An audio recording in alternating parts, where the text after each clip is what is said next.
누군가에겐 쓸모없는 종이 조각이지만 이 노인에겐 하루를 버틸 힘이었습니다. 76세의 최국준 할아버지의 이야기입니다. 서울의 어느 한 아파트. 이곳에는 최 할아버지와 아들 내외 그리고 손자 이렇게 네 식구가 살고 있습니다. 큰 평수의 아파트이지만 아주 작은 방 한 칸이 최 할아버지의 유일한 쉼터입니다. 어느 날 저녁, 며느리가 작은 밥상에 밥을 차리며 투덜거립니다. 그리고는 이내 최 할아버지의 방으로 가져갑니다. 초라한 반찬 몇 개뿐인 저녁 밥상. 최 할아버지는 그냥 묵묵히 식사를 하기 시작합니다. 아버님, 제발 체면 좀 챙기고 사세요. 동네 사람들이 우리 집 아버님이 폐지 줍고 다닌다면서 수군대잖아요. 저희 창피한 거 생각은 안 하세요? 아들이 신문을 넘기며 말합니다. 여보, 그냥 놔둬. 아버지 하고 싶으신 대로 하시게. 아들의 말은 무심했지만 그조차도 아버지를 지켜주려는 의도는 아니었습니다. 그저 관심조차 없는 무심함일 뿐이었습니다. 할아버지는 아무 말 없이 밥숟가락만 움직였습니다. 자존심은 상했지만 가족의 짐이 되기 싫었기 때문입니다. 이 작은 침묵 속에 할아버지의 평생의 고단한 세월을 삼켜내고 있었습니다. 다음 날 오후, 아침에 일찍 나가 폐지를 많이 줍지 못한 할아버지는 오후에도 나가서 이곳저곳을 돌아다니며 폐지를 줍고 있었습니다. 그런 할아버지를 보는 이웃들이 저마다 며느리한테 구박받는 노인이라며 수군거리기도 합니다. 한참을 줍고 돌아가는 길에 저 멀리서 할아버지 하며 부르는 소리가 들려왔습니다. 눈에 넣어도 안 아플 예쁜 손자였습니다. 손자는 며느리와 함께 유치원에서 막 돌아오던 길이었습니다.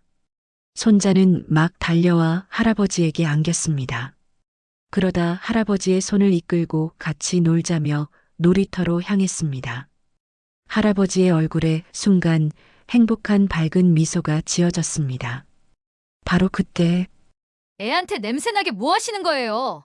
하며 며느리가 할아버지의 손에서 손자의 손을 빼냈습니다. 할아버지는 너무 무안해서 어찌할 바를 몰라 했고 손자는 그저 할아버지랑 놀고 싶은 마음에 며느리에게 떼를 쓰며 울기 시작했습니다. 하지만 며느리는 그런 손자를 잡아 끌며 집으로 향해 갔습니다. 주위에는 몇몇의 이웃들이 그런 모습을 바라보며 지나갔습니다. 할아버지는 순간 참아왔던 마음이 무너지는 듯 했습니다. 눈가에는 눈물이 고이고 눈물을 보이기 싫었는지 하늘을 바라보며 말했습니다. 임자, 나도 이제 좀 힘드네. 곧 임자 옆으로 갈 테니 조금만 기다리고 있게나. 할아버지는 폐지리 역할을 한쪽에 대고 한참을 그 옆에 앉아 있다 저녁 늦게서야 집으로 돌아갔습니다. 집으로 돌아가니 아들 내외와 손자가 거실 소파에 앉아 TV를 보며 과일을 먹고 있었습니다. 아들은 할아버지를 한번 바라보더니 다시 TV 쪽으로 고개를 돌렸고 며느리는 밥 시간도 다 지났는데 왜 이제 오냐며 짜증 섞인 말투로 쏘아붙였습니다. 할아버지는 대충 챙겨 먹었다는 거짓말을 하고선 힘없고 축 처진 걸음으로 터덜터덜 방으로 들어갔습니다. 방으로 들어온 할아버지는 겉옷에서 무언가를 꺼내 힘겹게 앉았습니다. 작은 빵 하나였습니다. 그마저도 옷 속에 언제부터 있었는지 뭉개지고 찌그러진 상태였습니다. 할아버지는 물 한 잔도 없이 그저 그 빵이라도 조금씩 뜯어 배를 채웠습니다. 그리고는 서랍에서 낡은 수첩 하나를 꺼내더니 그 속에서 오래된 사진 하나를 바라봅니다. 아주 오래전 먼저 떠난 아내 사진이었습니다. 그 사진을 한참을 바라보다 할아버지는 그대로 잠이 들었습니다. 다음 날 아침, 할아버지는 아들 내외가 일어나기도 전에 폐지를 주우러 나갔습니다. 매일을 그 무거운 리어카를 끌고 다닌 데다 전날 저녁도 못 먹고 아침조차도 못 먹고 나와서인지 이날따라 할아버지는 너무 힘겨워 보였습니다. 이른 아침이라 사람도 많지 않았지만 간혹 지나가다 할아버지를 본 사람은 괜찮으시냐며 묻곤 했습니다. 그렇게 리어카를 끌고 얼마를 걸었을까? 할아버지가 도저히 안 되겠는지 리어카를 잠시 한쪽에 두고 길가 턱이 나 있는 곳에 앉아서 쉬고 있었습니다. 몇 분쯤 되었을까?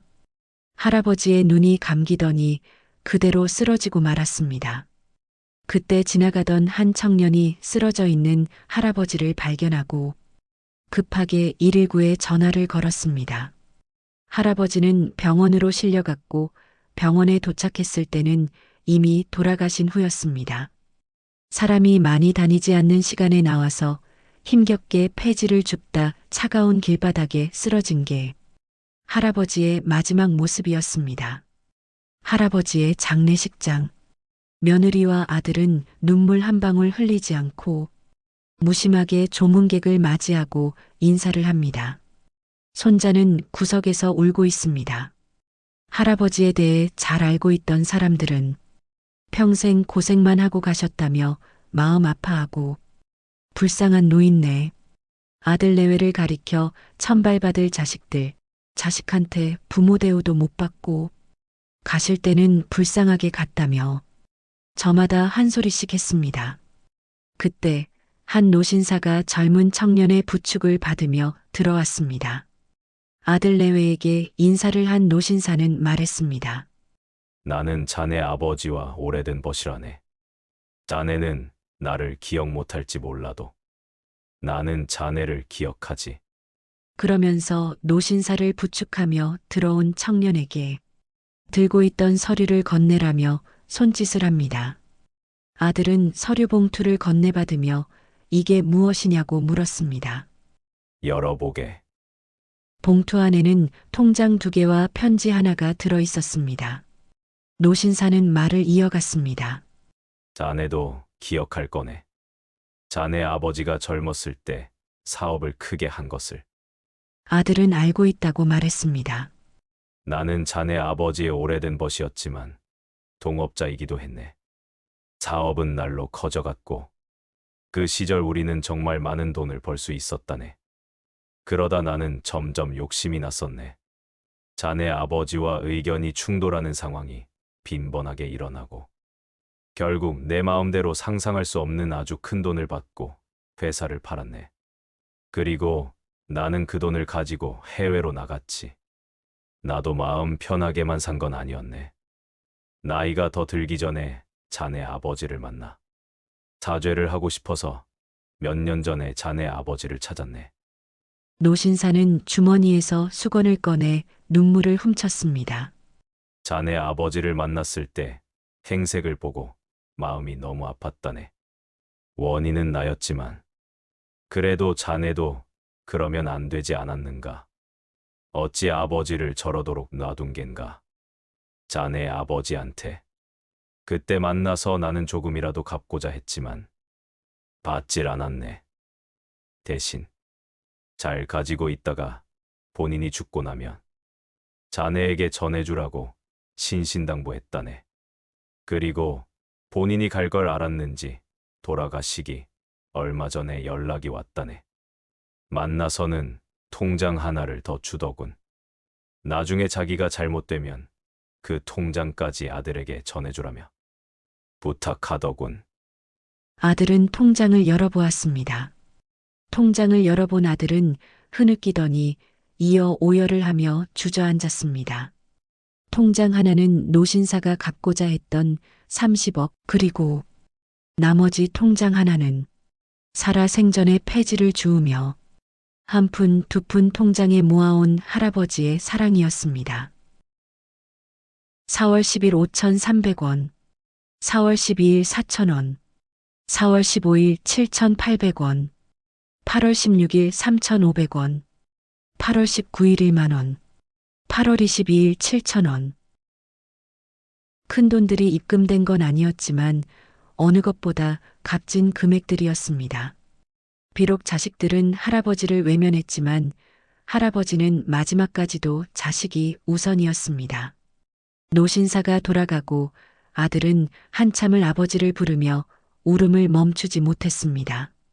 한참 뒤 아들은 진정을 한 듯 구석으로 가 아버지가 남긴 편지를 읽기 시작했습니다. 아들아, 너에게 아무런 도움도 못 주고 집만 되다 이렇게 떠나게 되어 미안하구나. 큰 돈은 아니지만 그래도 너에게 조금이라도 주고 갈 수 있어. 그걸로 다행이라고 미안을 삼아본다. 네 처가 그렇게 폐지 줍지 말라고 하는데도 왜 그리 고집을 피웠을까? 너희들 입장이 곤란했을 거 생각하니 많이 미안하구나. 이 애비는 괜찮으니 절대 미안해하거나 슬퍼하지 말 거라. 나는 내 자식이 행복하게 잘 살면 그걸로 됐다. 그것이 부모의 마음이다. 아들은 편지를 가슴에 품고 구석에서 흐느꼈습니다. 부모는 10자식을 품고 돌보지만 10자식은 한 부모를 모시지 못한다는 말이 있습니다. 자식에 대한 부모의 사랑은 참으로 위대한 것입니다.